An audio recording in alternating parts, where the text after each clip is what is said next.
How to change the long press function of your power button or the side button found on your Samsung phone. And this is for Samsung phones with Android 15 One UI 7.0. To change the long press function of your side button, go ahead and use the quick access by pulling down from the top right here and go into the settings option right over here at the top right.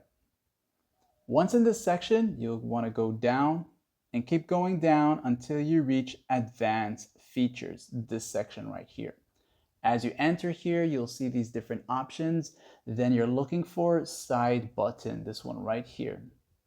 So once you go into it, you'll see some more options for the side button. One of them is going to be the long press. And as you go into it, if you recently got the latest update, you probably might be set to Bixby or Digital Assistant.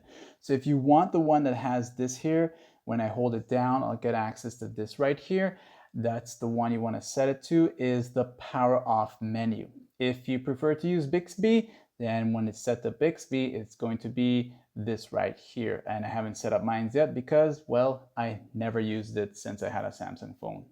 Then you got Digital Assistant. If you select the Digital Assistant option here, then you want to go to the settings to actually choose from other digital assistants that you might have on your Samsung phone. And once you have it all set up and you long press again, you'll get the digital assistant here, which in this case with the latest update is the Gemini, as you can see right here.